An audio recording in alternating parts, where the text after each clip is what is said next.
هوبي شوف بقي نسولك شجة.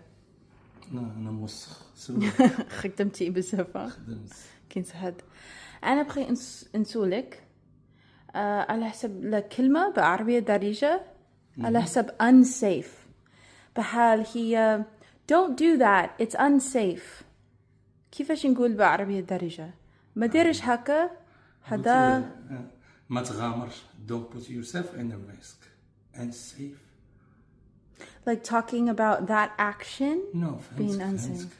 فهمتك بس unsafe بالدارجة ضروري بالدارجة ولا بفوسها إلا ما كاينش حاجة بالدارجة ولكن كاين كلشي بالدارجة. كي بالفصحى لا تلقوا بنفسكم في التهلكة. نعم هي don't put yourself in the danger but unsafe. I don't know. Please guys tell us what means unsafe in Darija. Maybe in 5 minutes I will know but I have no idea.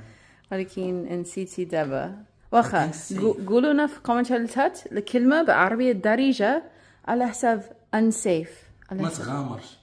ما كنقولش بحال دابا انت سولتيني قبيله فاش كنت في السلم قلتي لي السلم طويل ما ديرش هكا ما عرفتيش الجمله بالدارجه قلتي لي انسيف. حيت انا كنهضر على حسب لحاجه اللي كدير ماشي على حسب ليك. فهمتيني؟ ما فهمتش. عافاكم قولوا لنا شنو هي انسيف بالدارجه. شكرا.